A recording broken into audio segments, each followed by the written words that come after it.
Alors, heureusement ici, voilà, vous voyez, je fais varier x, et vous voyez l'air qui varie. Et en fait, il n'y a aucun souci, puisque pour toutes les valeurs de x positives, eh bien, x et 2x sont positifs, et je suis toujours dans R+. Et pour x négatif, eh ben, il n'y a pas de problème non plus. Alors là, il n'y a pas de problème, mais je ne vois pas l'air, elle arrive, la voici. Eh bien, lorsque x est négatif, x et 2x sont également dans R-, et donc je peux encore calculer l'intégrale. Je n'ai pas de problème de définition. Et pour finir sur cette figure-là, vous voyez mon point M qui est ici, eh bien, son abscisse, c'est x, et son ordonnée, je me suis arrangé pour que ce soit f de x. Et donc, en suivant la trace de M, eh bien, je vais pouvoir voir l'application f, voilà, la voici, l'application f que nous allons étudier maintenant. Alors, évidemment, elle a un problème en 0, puisqu'en 0, j'intègre de 0 à 0 une fonction qui n'est pas définie en 0. Donc, a priori, il y a un souci. Alors, on va voir que ce souci, on va réussir à le résoudre. D'accord ? Voilà. Je repasse sur l'iPad.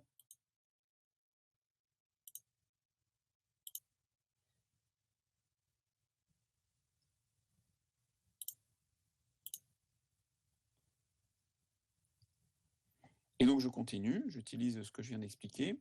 Si x est positif, eh bien l'intervalle x2x est entièrement inclus dans R étoile, donc l'intégrale est bien définie. Voilà. Si x est négatif, eh bien c'est pareil. L'intervalle, alors cette fois-ci 2xx, est inclus dans R étoile, et la conclusion est la même. Notez qu'ici, j'ai bien mis 2xx, puisque ici, je vous rappelle que 2x est plus petit que x. Donc, je suis bien obligé de mettre l'intervalle dans cet ordre-là. Donc, ça, c'est pour la définition.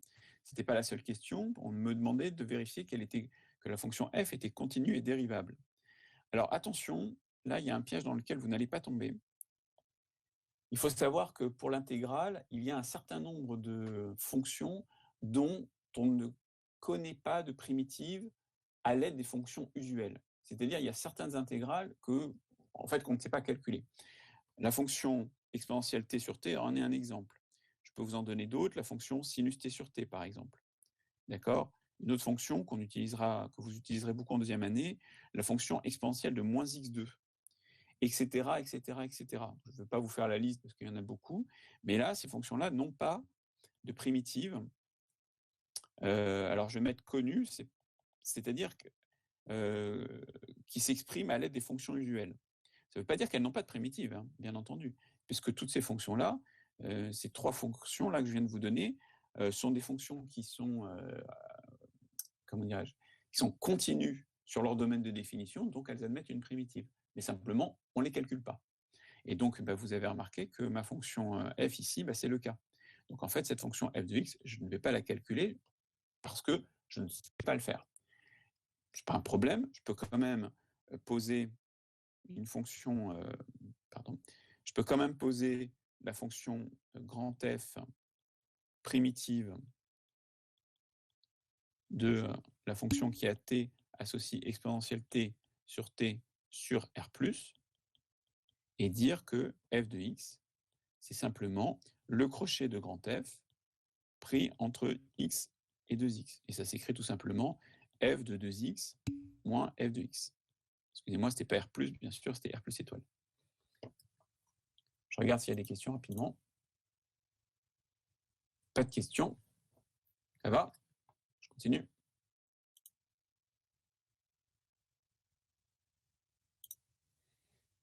Bon, si vous n'avez pas de questions, je continue. Que puis-je dire de ma fonction grand F ? Eh bien, ma fonction grand F, c'est la primitive de quelqu'un, très original. Eh bien, puisque c'est la primitive d'une fonction continue, eh bien, puisque c'est la primitive d'une fonction continue, grand F est dérivable, donc en particulier continue, et même en fait, elle est mieux que dérivable et continue. En fait, grand F est C1. Ben oui, puisque c'est la primitive d'une fonction continue, donc sa dérivée est continue, et c'est exactement le cas d'une fonction C1. Alors, Axel me demande pourquoi c'est R+. Vous voulez dire... Alors attendez, je vais vous donner la parole, ça ne vous dérange pas. Vous allez m'expliquer quelle est votre question.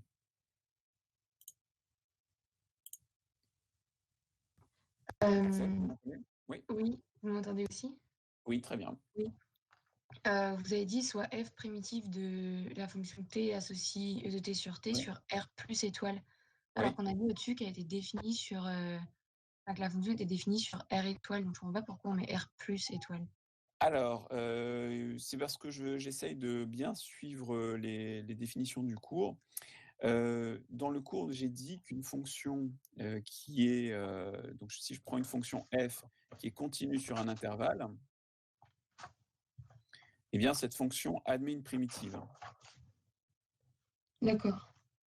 Voilà, et donc c'est pour ça qu'ici, eh bien, ma fonction, cette fonction-là, cette fonction qui est donc la fonction que j'utilise, hein, c'est la fonction sur laquelle je cherche une primitive. Donc cette fonction est continue sur un intervalle, donc elle admet une primitive. Voilà. D'accord. Okay. Alors, en réalité, vous avez raison, je prends des précautions parce que je vais être très proche de mon cours, mais je pourrais très bien mettre R étoile, puisque en fait, cette fonction-là admet aussi une primitive sur R étoile, mais bon, c'est pas le cas du cours, c'est pas grave. Voilà. D'accord, merci. Alors, je vous en prie. Je donne la parole à Lisa, qui a une question également. Hop.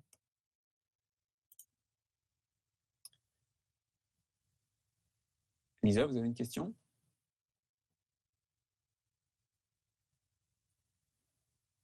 Alors, dès que vous retrouvez le contrôle de votre micro, vous posez votre question, il n'y a pas de problème.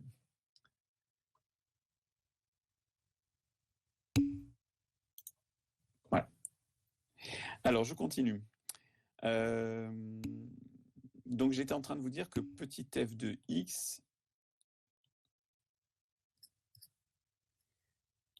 voilà, j'étais en train de vous dire, donc petit f de x, c'est f de 2x moins f de x, avec grand F, une fonction de classe C1, et donc maintenant, il est tout à fait évident que ma fonction petit f est donc de classe C1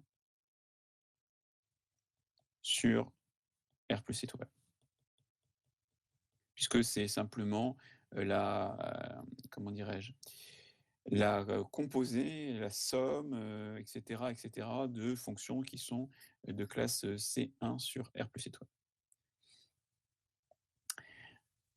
Voilà, de classe C1 sur R plus étoile. Alors bien entendu, il faudrait que je recommence tout sur R moins étoile. Bon, je ne recommence pas, je pense que si vous avez compris ce qui s'est passé sur R+, vous avez compris ce qui s'est passé sur R-. Quand 2x est plus petit que x, est-ce que ça change quelque chose pour l'intégration ? Ça ne change strictement rien. Je vous rappelle, alors, grand classique, il n'y a absolument aucun souci lorsque je définis une intégrale, la borne du bas peut être plus grande que la borne du haut, ça ne pose strictement aucun souci. C'est juste un jeu d'écriture.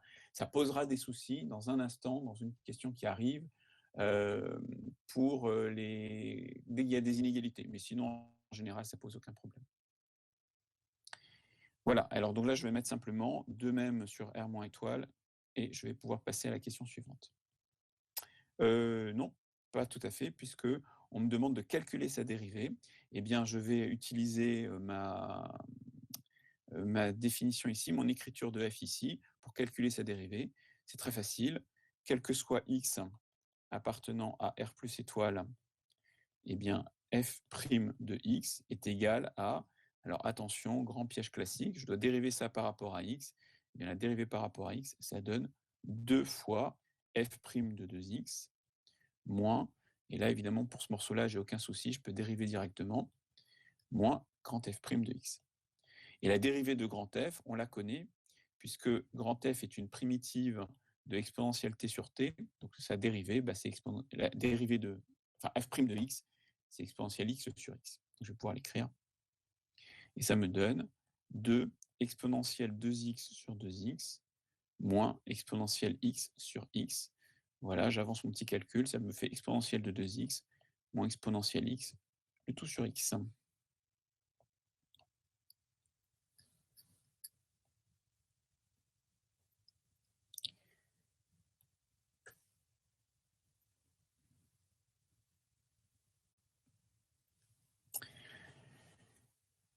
Bien.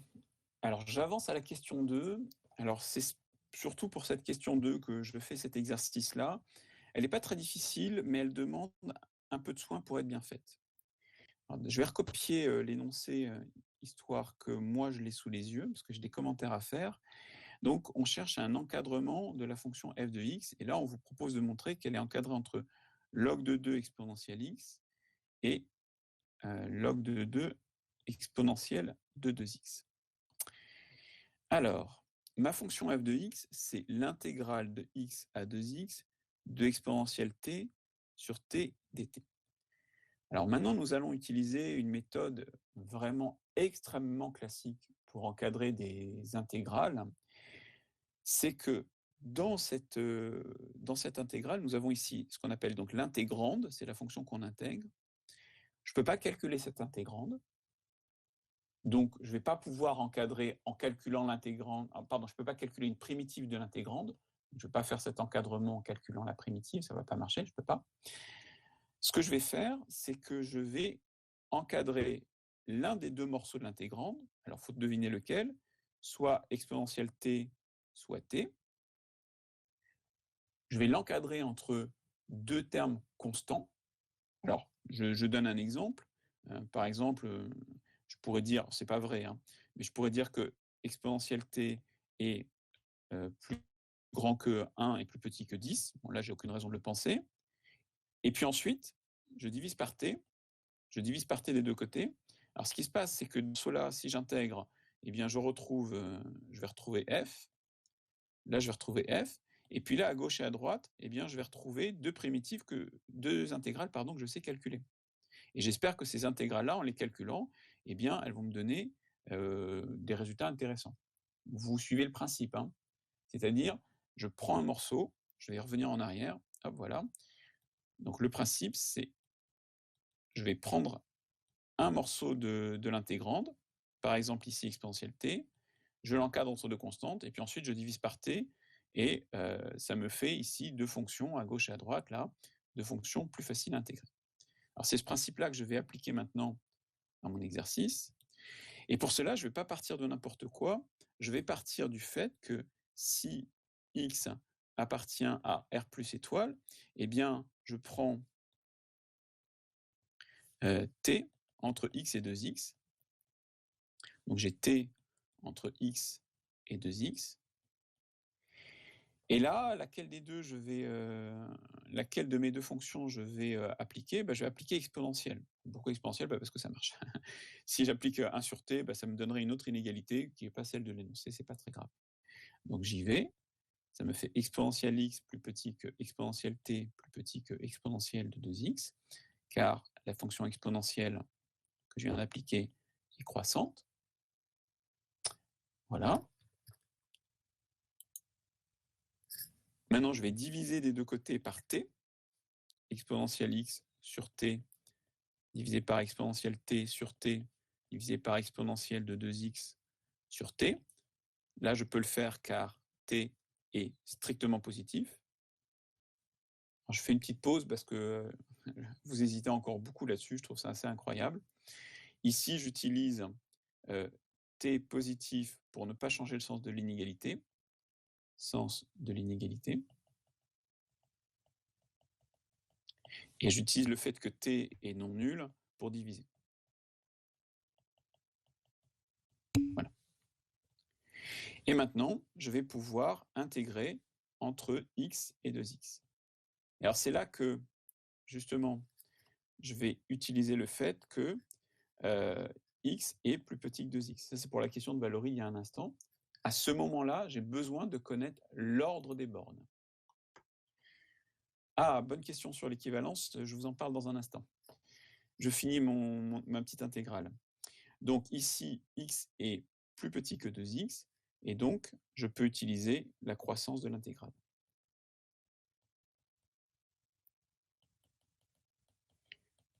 Je ne l'ai pas sous les yeux, vous regardez le théorème du cours.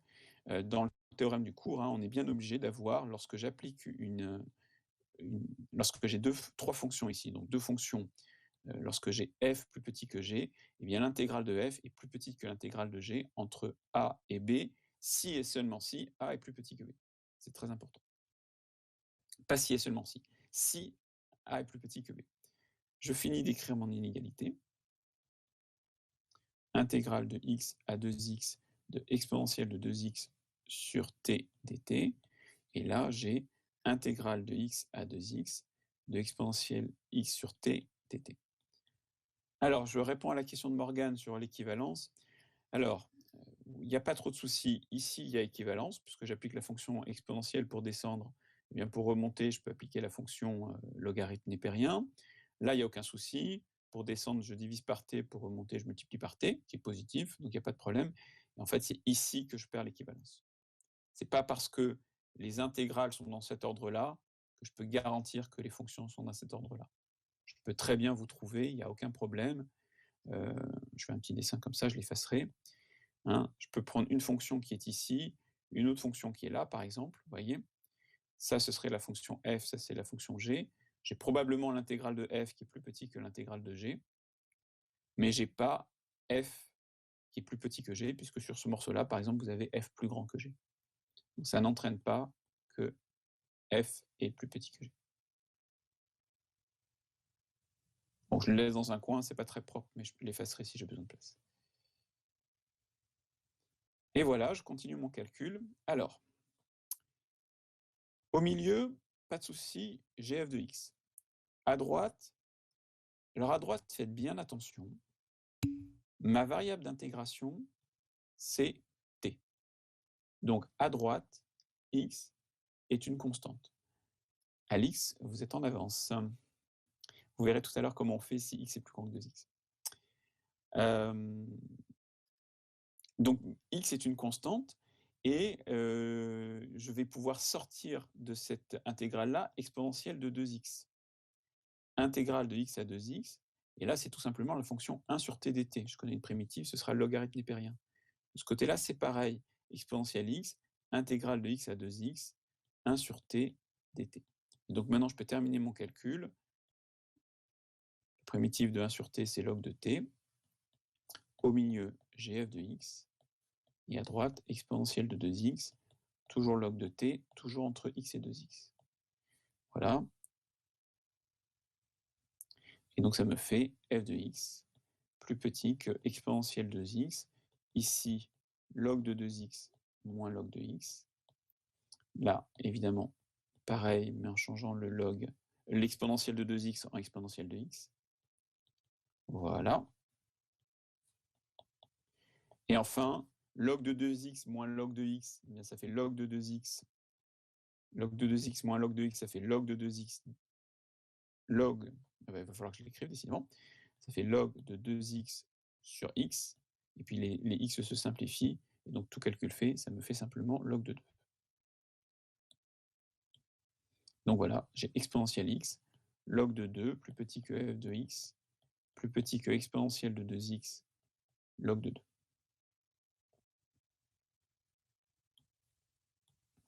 Et voici le résultat qui m'était demandé. Alors c'est ce résultat-là, hein, j'ai utilisé à plein d'endroits que x est positif. Strictement. Alors on me pose une excellente question. Alix me demande qu'est-ce qui se passe si x est plus grand que 2x à cet endroit-là. Ici, qu'est-ce qui se passe si x est plus grand que 2x? Eh bien, ce n'est pas un problème, parce que si x est plus grand que 2x, en fait, ça veut dire que 2x serait plus petit que x, et du coup, ici, j'aurais la même, je pourrais intégrer, mais pas entre x et 2x, mais simplement entre 2x et x. Et puis, je continue comme ça, d'accord? Donc, j'ai une autre intégrale, donc ça me donne une autre inégalité, mais je peux très bien me ramener à celle que je veux, simplement en changeant le signe, plus tard, si j'en ai besoin. Donc ça ne pose pas de problème particulier. Et d'ailleurs, ça pose tellement pas de problème qu'en fait, je vais vous laisser. Vous pourrez démontrer que pour x négatif, alors vous refaites tout le travail qui est là, tout ce travail-là, vous le refaites en regardant ce qui change, voilà, tout ça, en regardant ce qui change, il y a des bornes qui changent, etc., etc. Et vous verrez qu'en fait, à la fin, ici, alors c'est un petit peu un hasard, on trouve la même inégalité. On trouve f de 2x, f de x inférieur ou égal à exponentielle de 2x log de 2, supérieur ou égal à exponentielle x log de 2. Et maintenant, alors si vous avez des questions, c'est le moment de les poser. Je vais passer à la question 3.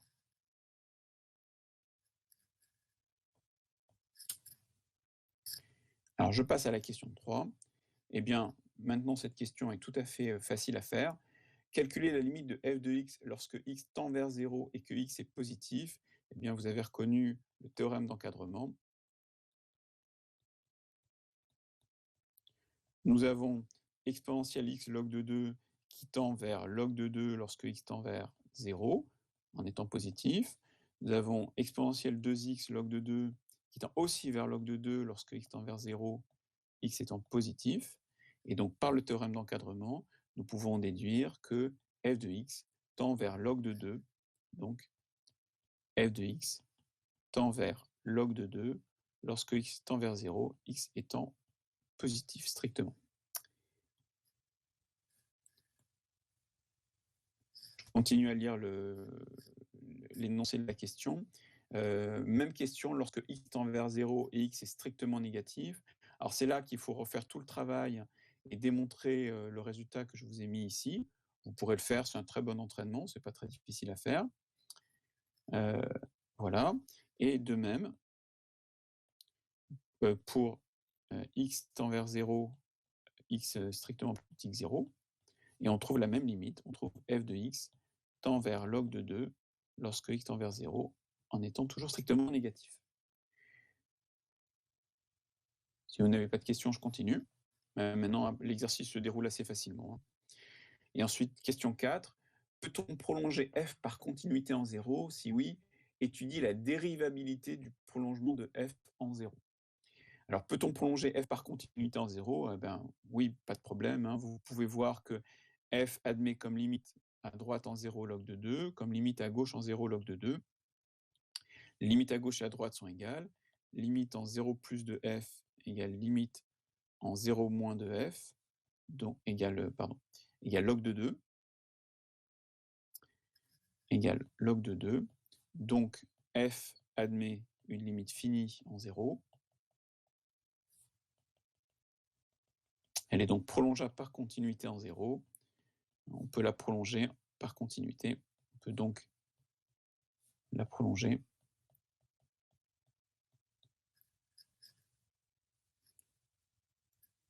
par continuité en 0 en posant f de 0 égale log de 2.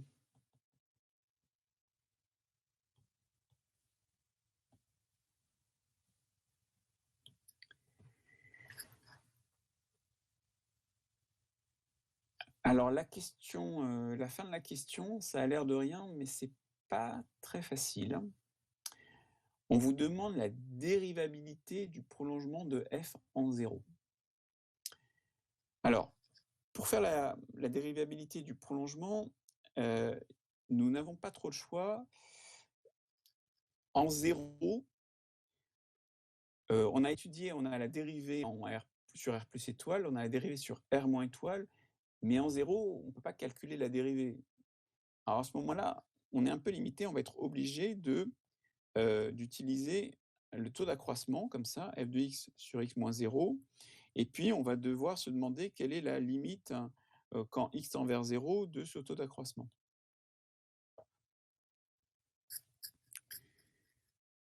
Alors je vous laisse 2 secondes. Est-ce que l'un d'entre vous, vous pouvez répondre dans le chat par exemple, est-ce que l'un d'entre vous a l'idée d'un théorème sur le chapitre dérivation qu'on pourrait utiliser lorsqu'on a f de x moins f de 0 sur x moins 0?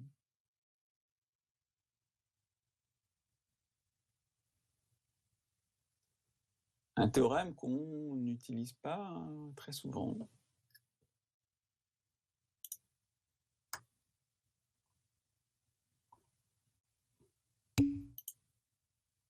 Ah, bravo, bien joué. Effectivement, le théorème des accroissements finis, ici, va très très bien fonctionner. Ouais. Très très bien, bravo. Effectivement, alors je vais faire la limite, je vais commencer par si x est positif, mais si x est négatif, c'est pareil. Eh bien, il existe C appartenant à 0x tel que f de x moins f de 0 sur x moins 0 égale f' de c. Alors pourquoi ici le théorème des accroissements finis est vraiment très sympathique? Eh bien parce que on connaît la dérivée, attention je vais scroller un petit peu, on connaît la dérivée de f, on l'a calculée, elle est ici, et donc je vais pouvoir remplacer cette expression tout en bas. Voilà, et donc ça me fait f de x moins f de 0 sur x moins 0 égale exponentielle de c moins exponentielle c, le tout divisé par c. Et cette limite-là, elle est vraiment pas très difficile à calculer. Je vous laisse réfléchir 2 secondes. Peut-être quelqu'un a une idée pour calculer cette limite?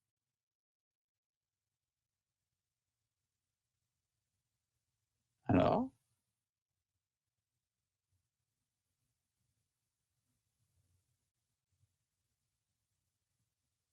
Comme je fais la limite quand x tend vers 0, la limite quand x tend vers 0, eh bien quand x tend vers 0, c tend vers 0, hein, puisque c est entre 0 et x.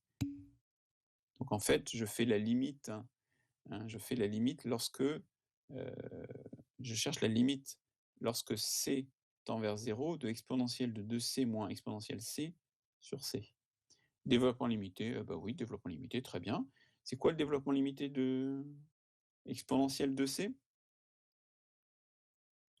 Je ne sais pas si vous pouvez taper des maths, mais vous pouvez me l'écrire.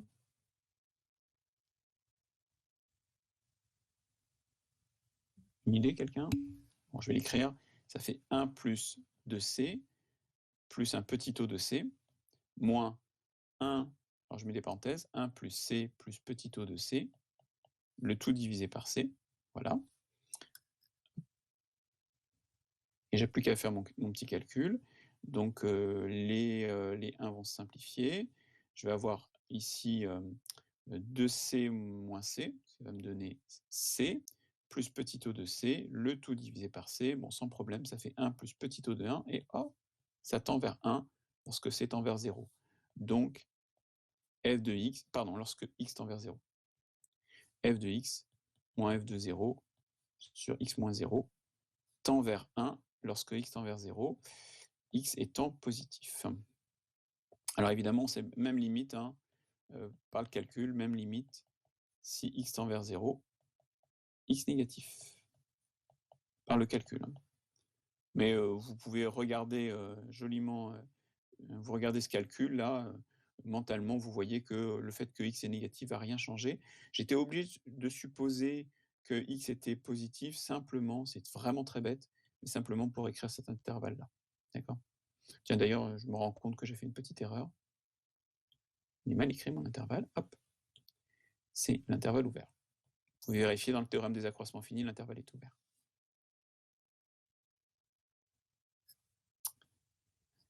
Voilà. Et donc, du coup, je sais que mon prolongement est donc le prolongement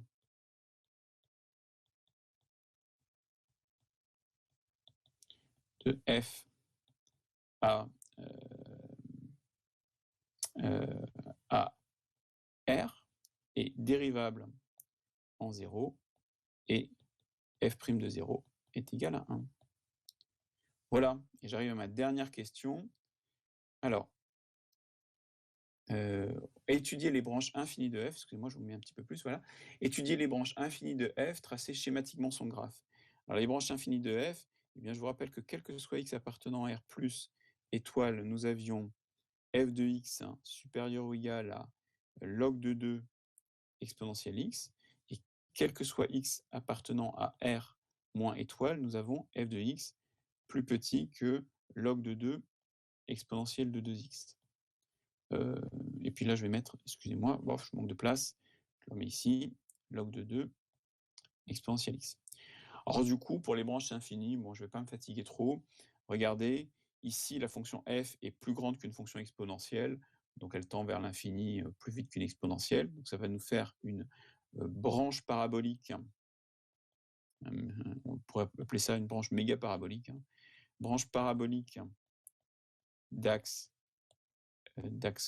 O et Y, voilà. Et puis ici, je pense que vous voyez tous très bien ce qui se passe. par le théorème d'encadrement, vous avez exponentielle x qui tend vers 0, exponentielle de 2x qui tend vers 0. Donc, par encadrement, f de x tend vers 0 lorsque x tend vers moins l'infini. Et donc ici, vous avez une asymptote. Dites-moi, y égale 0. Donc l'asymptote, c'est OX. Voilà. Et donc, du coup, ça me permet de tracer facilement le graphe de ma fonction. Ah, excusez-moi, j'oublie quelque chose. J'oublie quasiment l'essentiel pour faire un graphe de fonction, c'est d'étudier ces variations. Mais ces variations ne sont pas difficiles à étudier puisque je connais la dérivée. Voilà. Donc, je vais le faire d'abord sur x positif, et puis il faudra recommencer sur x négatif, mais ce n'est pas difficile. Donc ça, c'est positif. Si et seulement si exponentielle de 2x est supérieur ou égal à exponentielle x, si et seulement si exponentielle x est plus grand que 1, et ça, c'est toujours vrai. Si x est positif. Si x est négatif, alors la dérivée est la même.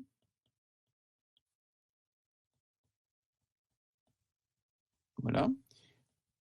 Cette dérivée est positive si et seulement si, attention, parce qu'ici, mon x est négatif maintenant. Hein. Donc ça, c'est positif si et seulement si exponentielle de 2x moins exponentielle x est, dites-moi, négatif. Ça, c'est vrai si et seulement si exponentielle de 2x est plus petit que exponentielle x, c'est-à-dire si exponentielle x est plus petit que 1. Et bien sûr, c'est encore toujours vrai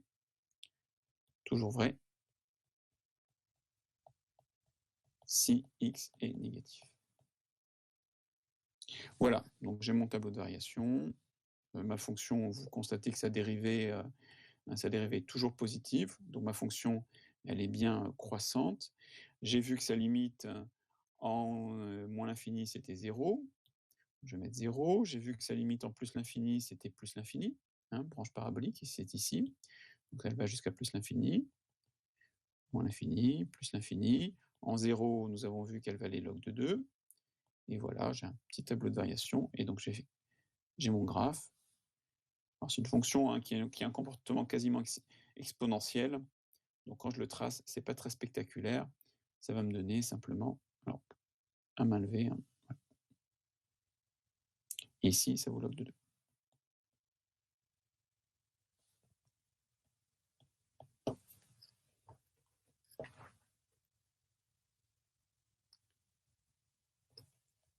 Avez-vous des questions sur cet exercice ?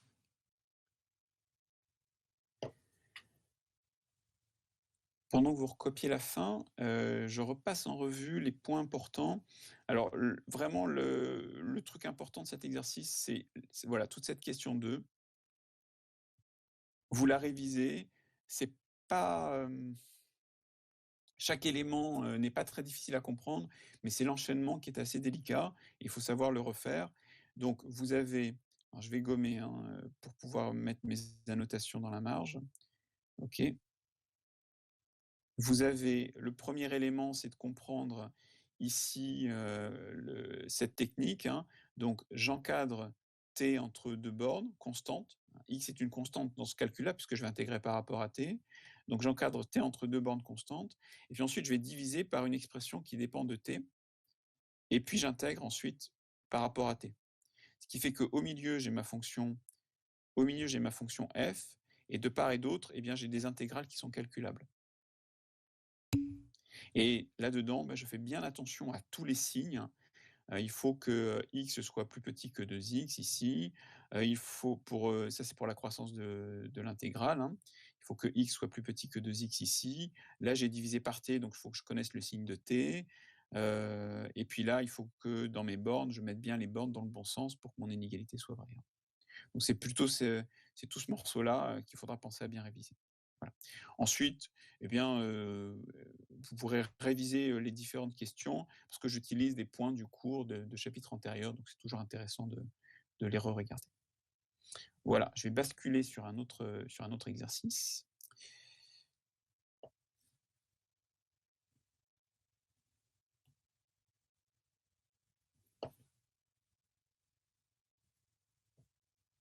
Donc, je vais maintenant corriger l'exercice 25. Alors, je ne comprends pas comment on a calculé f' de x dans la question 1, question d'Axel. Alors, comment on a calculé f' de x dans la question 1? Voici, j'y suis. Alors, oui, regardez. Donc, excusez-moi, c'est pas ça que je veux faire. Regardez Axel, là, vous aviez f de x et vous avez compris que f de 2x égale f de x. Pardon, petit f de x égale grand f de 2x moins grand f de x. Là, je pense que tout le monde l'a compris. Où grand f est une primitive. Grand f est une primitive de la fonction qui a t ici, hein, qui a t associé exponentielle t sur t. Oui, je vous remettrai la fin de l'exercice dans un instant. Je vais finir de répondre à ça. Donc, petit f de x, c'est grand f de 2x moins grand f de x. Donc, ce qu'il faut maintenant, c'est que je dérive cette expression-là. Alors, comment je dérive cette expression-là? Eh bien, ici, vous avez une composée de deux fonctions. Vous avez la composée de la fonction 2x et de la fonction grand f. Donc, ça se dérive comme une composée. Ça fait 2 fois f' de 2x. Et là, ça se dérive sans problème. Ça donne directement f' de x. Et maintenant, ce qui se passe, c'est que grand f, c'est la primitive de quelqu'un, donc je connais sa dérivée. Et sa dérivée, c'est la dérivée f' de x, c'est simplement exponentielle de x sur x. Donc f' de 2x, eh bien, c'est exponentielle de 2x sur 2x. Une fois que vous avez compris ce petit morceau-là, le reste n'est pas très difficile. Je me contente de remplacer.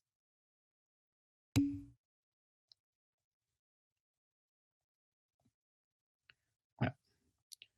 Je vous remets la fin. Les autres, eh bien, vous prenez votre exercice 25. Moi, je le prends aussi à côté de moi.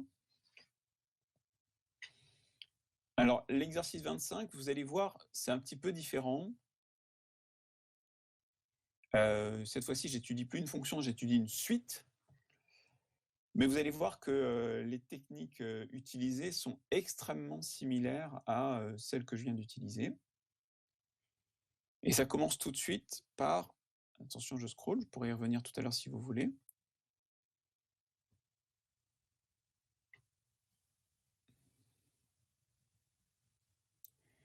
Alors, ici, on étudie donc une suite définie par une intégrale. Donc, c'est une suite I indice n. Et dans l'intégrale, vous avez là une expression qui dépend de x et de n. Alors, on va intégrer par rapport à x. Et normalement, le résultat ne dépend plus de x. Mais il va encore dépendre de n. D'accord ? Petite remarque, je le dis à l'oral, mais ce n'est pas important à l'écrire. La suite IN est parfaitement définie, puisque la fonction x puissance n exponentielle moins x est continue sur l'intervalle 0,1, donc j'ai aucun problème de définition. Première question, eh bien, on me demande une inégalité sur IN. Et comment je vais faire? Eh bien, je vais faire exactement la même méthode que je viens d'appliquer. J'ai ici un produit de deux fonctions, x puissance n et exponentielle moins x. Je vais bloquer l'une des deux, c'est-à-dire que l'une des deux, je vais l'encadrer entre deux constantes. Par exemple, je pourrais, ça marche pas, mais je vais le faire pour vous expliquer.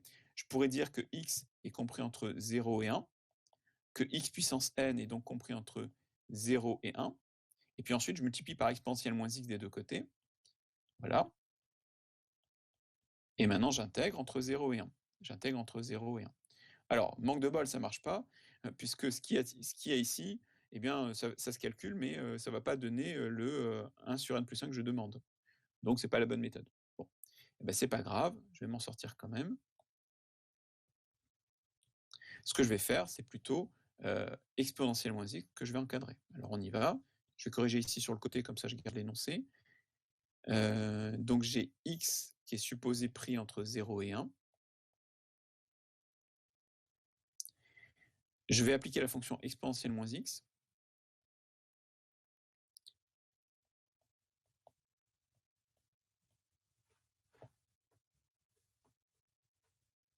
Allez, petit sondage pour voir un petit peu de participation. Vous pouvez répondre en changeant votre état. Vous comprenez pourquoi ici, j'ai changé le sens de mon inégalité, bien sûr.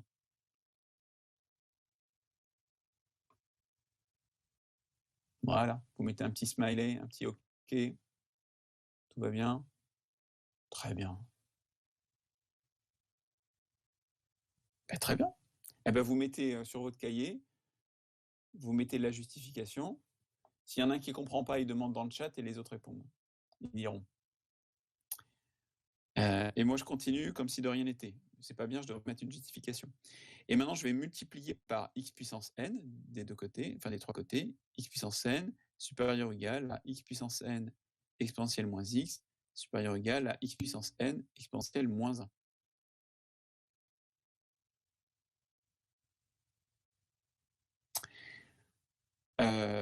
Et là, je pense que tout le monde comprend pourquoi je n'ai pas changé le sens de l'inégalité. Au sondage, tout le monde comprend pourquoi je n'ai pas changé le sens de l'inégalité? Ici et là. Ah, et que 3, 4, 5.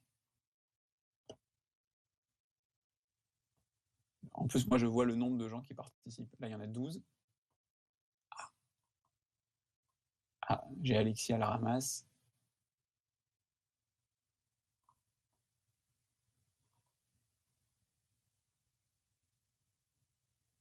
Eh bien, quelqu'un met dans le chat la réponse pour Alexis, qui n'a pas compris, et je vérifie la réponse dans un instant. Ne vous inquiétez pas, il n'y a pas d'erreur. C'est pas difficile. Et maintenant, j'intègre entre 0 et 1. Alors là, j'ai pas de problème de borne, puisque 0 est plus petit que 1, donc j'ai aucun souci. Ça fait intégrale de 0 à 1 de x puissance n dx, supérieur ou égal à in, supérieur ou égal à intégrale de 0 à 1 de x puissance n exponentielle moins 1 dx. Et maintenant, je vais calculer mes intégrales. Donc la primitive de x puissance n, c'est 1 sur n plus 1, x puissance n plus 1, entre 0 et 1. Là, j'ai in. Et ensuite, j'ai donc exponentielle moins 1, je le sors, et je calcule mon crochet.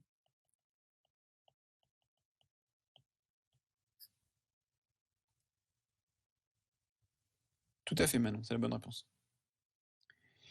Et donc, du coup, j'ai plus qu'à calculer mon crochet. Ça me fait 1 sur n plus 1 supérieur ou égal à in, supérieur ou égal à 1 sur e.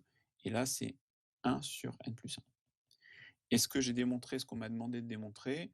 En fait, j'ai démontré mieux, puisque là, on me demandait simplement de dire que in était positif, et j'ai montré qu'en fait, in était supérieur à 1 sur e fois 1 sur n plus 1, qui bien sûr est positif. Donc j'ai fait un peu mieux que ce qu'on m'a demandé, puisque j'ai trouvé une inégalité un peu plus, comment dirais-je, sur un intervalle une inégalité un peu plus stricte que la précédente, un peu moins large. Je ne sais pas si ça se dit. Voilà, eh bien, je peux avancer la suite de l'exercice, en déduire que la suite IN converge et donner sa limite. Allez, quelqu'un propose un théorème dans le chat.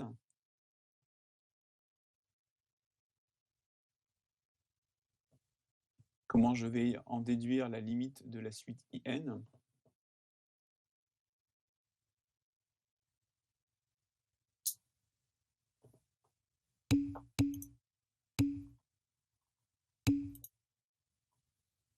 Gendarme, encadrement, comparaison. Il faudrait que je fasse... Je sais qu'on peut faire des sondages, mais c'est un peu long à faire. Non, pas comparaison. Enfin, de comparaison, si vous entendez par comparaison le théorème d'encadrement, oui, c'est plutôt encadrement. Minoration, alors en fait, non, ici, j'ai vraiment besoin d'un théorème des gendarmes, puisque j'ai bien besoin que les deux côtés ont la même limite, en l'occurrence 0, et donc IN va tendre vers 0. Donc là, c'est assez facile à rédiger. 1 sur n plus 1 tend vers 0 lorsque n tend vers plus l'infini. Bon, évidemment, 0, j'ai rien à en dire, ce 0-là. Et donc, par encadrement,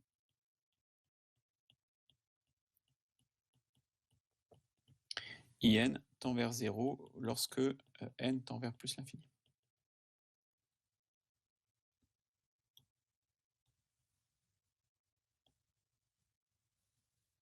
Oula, pas beau mon encadré.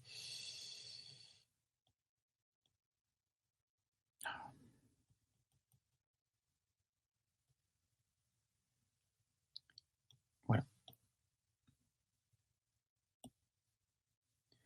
Bien, je continue. Alors, une petite intégration par partie. Ah bah tenez, on n'a pas... excusez-moi, c'était pas la question 2, c'était la question 1b, voilà. J'ai pas contrôlé, parce qu'on fait un chat que d'1 heure, donc c'est un peu... Enfin, une vidéo que d'1 heure, donc c'est un peu court. j'ai pas contrôlé que vous ayez bien compris l'intégration par partie. C'est pas très difficile. Alors, ce que je vous propose pour l'intégration par partie, ce serait que vous fassiez des exercices un petit peu calculatoires. Donc, en exercice calculateur, je vous en ai donné plusieurs. L'exercice 2 est consacré à l'intégration par partie. Si vous avez, vous pouvez en faire quelques-uns dans l'après-midi, par exemple, et me poser des questions sur Discord si vous n'y arrivez pas. Et puis, je trouverai un moyen, je vous mettrai les réponses quelque part, comme ça vous pourrez vérifier votre résultat. Alors, Carmen me demande comment peut-on déterminer la monotonie alors attendez, je regarde si c'est pas demandé un peu plus tard. C'est pas demandé un peu plus tard. Alors vous me posez une excellente question. Eh bien, je vais répondre à cette question. C'est une question supplémentaire. On me demande d'étudier la monotonie de Yen. Alors, c'est vraiment une très bonne question. Ici, il y a une méthode qui est tout à fait adaptée, c'est d'étudier le signe de Yen plus 1 moins Yen. C'est-à-dire d'étudier le signe de l'intégrale de 0 à 1 de x puissance n plus 1 exponentielle moins x dx moins l'intégrale de 0 à 1 de x puissance n exponentielle moins x dx. Alors, ça, c'est très facile à calculer puisque c'est une intégrale. L'intégrale s'entend particulièrement bien avec la somme et ici avec la soustraction. Donc, je vais pouvoir tout mettre dans la même intégrale de 0 à 1, x puissance n plus 1, exponentielle moins x, moins x puissance n, exponentielle moins x, dx. Et dans mon intégrale, eh bien, je vais mettre en facteur à peu près tout ce que je peux, en l'occurrence x puissance n, exponentielle moins x, tout ça facteur de x moins 1 dx. Alors maintenant, pourquoi c'est vraiment pas très difficile à faire? Eh bien, regardez, ici, vous avez l'intégrale d'une fonction dont le signe est très facile à trouver. X puissance n est positif, puisque x est positif, exponentielle moins x est toujours positif, et x moins 1 est négatif, puisque x est plus petit que 1.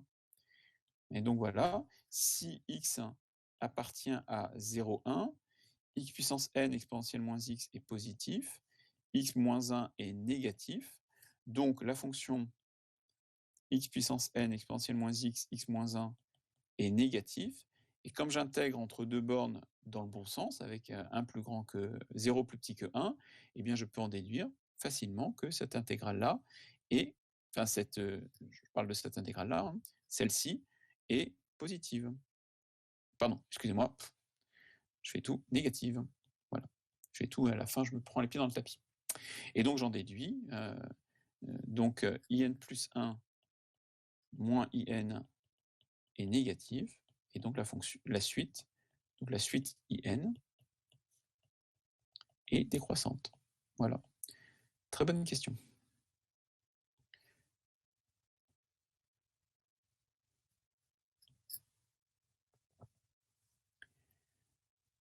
Alors je vais, à l'aide d'une intégration par partie, je vais le faire, on y va.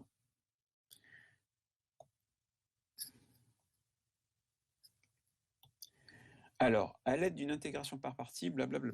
Alors, allons-y. On me demande de démontrer que in est égal à quelque chose. Alors, je vais prendre in, et intégrale de 0 à 1 de x puissance n exponentielle moins x dx. Vous connaissez, vous vous rappelez.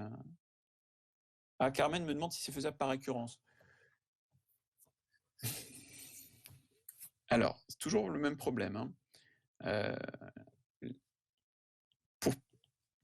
Pour aller, comment dirais-je, quand on fait une démonstration par récurrence, le point c'est peut-on passer du rang n au rang n plus 1?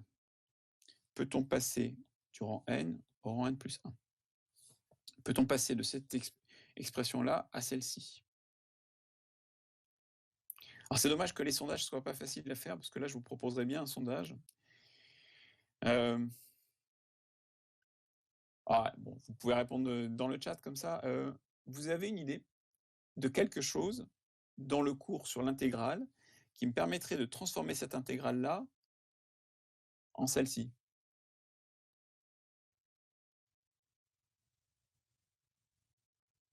Une transformation quelconque qui me permettrait de partir de ça, de faire mes petits calculs et d'arriver à ça.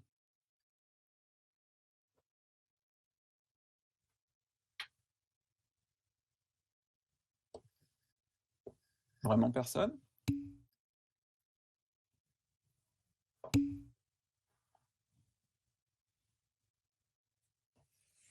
Oui, bien sûr, une récurrence, mais dans la récurrence, comment je fais? Multiplication par un scalaire, mais par quoi vous voulez multiplier? Un scalaire, ce serait, je pourrais multiplier par 2, mais ce serait que 2. Je pourrais multiplier par lambda, si vous voulez, mais c'est que lambda. Je ne peux pas multiplier par x, parce que x, c'est la variable, donc j'ai un petit souci.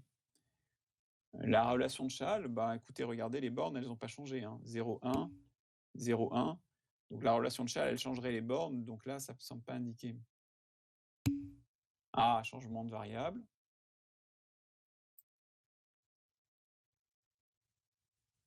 Changement de variable, oui, peut-être. Je pense pas, mais peut-être. Quelqu'un de malin y arriverait peut-être. Ça me semble difficile. Bah non, en fait, vous êtes tous tombés dans... Enfin, c'est pas un piège, mais en fait, ici, la méthode, c'est l'intégration par partie. Bah oui, regardez. Ici, qu'est-ce qui se passe? Là, j'ai x puissance n, et là, j'ai x puissance n plus 1. Pour passer de x puissance n à x puissance n plus 1, je peux intégrer. Je peux utiliser une intégration par partie, où je vais poser u' de x égale x puissance n, et comme ça, j'aurai u de x qui est égal à 1 sur n plus 1, x puissance n plus 1.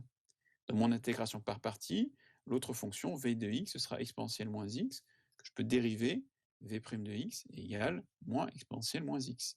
Voilà, et donc c'est IPP. Alors je vous rappelle la phrase consacrée, c'est intégration par partie, intégrons par partie à l'aide des fonctions C1.